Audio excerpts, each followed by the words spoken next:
Hello again, everybody. I looked at my new colony again tonight, and I was really pleasantly surprised at what I saw. So first of all, I think I've got 7 workers now. There's a new callow hiding underneath somewhere. I tried to count them, but even trying to count 7 can be difficult. They're running around. And they're a lot darker than I expected, but I suspect that the speed at which the ants harden and gain their darkness in colour is probably to do with temperature, and it's been really, really hot today, so that's probably something to do with why they've darkened up so much quicker than I have seen before or see normally. But I have seen them darken quickly before, I just haven't noticed the temperature at the time. Anyway, as I said yesterday, I think now there'd definitely be like some food, and the Queen did look very thin yesterday. Her gaster is really concertinaed up. There's no stretch in it at all.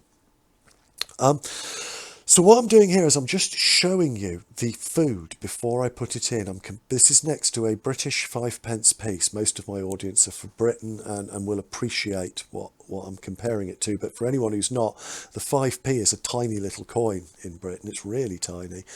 And I just want you to see just how small what I'm about to give them is. And I'm turning it sideways as well. You can see how the little drops aren't very high either. They're not even as wide as a 5p piece. And I see people feed brand new colonies some crazy stuff. I see people feed them whole mealworms. I see people feed them huge puddles of honey, which you can lose workers in. They can get trapped in big puddles, and they're only tiny, tiny little nanoticks. If you think it's small, it's probably still too big. It's what I used to say to myself when I was first started in ant keeping. And also remember, my magnifying camera here makes things look a lot bigger than they actually are when you see it on the screen. And that's why I'm putting it next to the 5p so that you can see just how tiny it is. So anyway, I put that in, and one worker initially, probably the oldest worker, probably that first one that we saw yesterday, and therefore the darkest and the hardest, in terms of the exoskeleton, not harder anyway.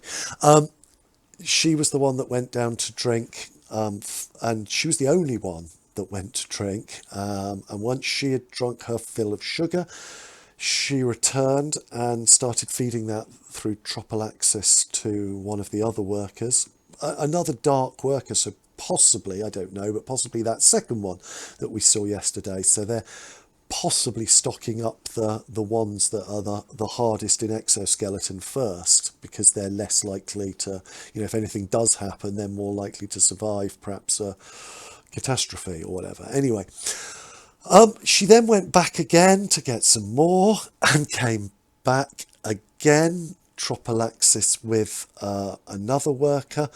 And at this stage, because I'd seen this happen in one of my previous colonies before, I wondered if I was going to get the one worker shuffle, where one worker will just go backwards and forwards, and all the others will stay down with the brood.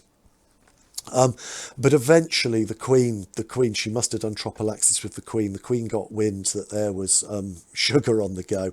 And as soon as the queen, I think, tasted it through tropalaxis, the queen went, whoa, boom, and was charging straight down, and then started hoovering up all the drops at sort of queen speed.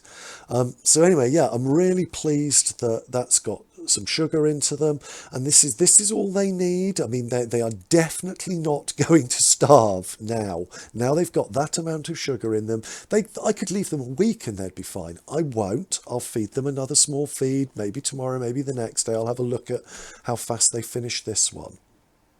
But yeah, keep everything tiny. If you want to feed them more, just feed them more often, but keep it small. Then finally, final little thing, I looked at the queen that I caught 3 days after this queen. So I caught this queen on a Thursday, and I looked at the queen that I caught on the Sunday, I think it was.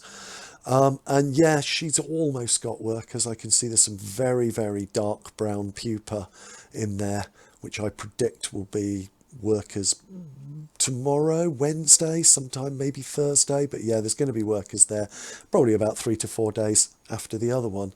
But yeah, as I said before, I don't think she's got as much brood. I don't think she's going to have quite as many workers on the first batch. Anyway, thank you for watching, everybody. Until next time, goodbye.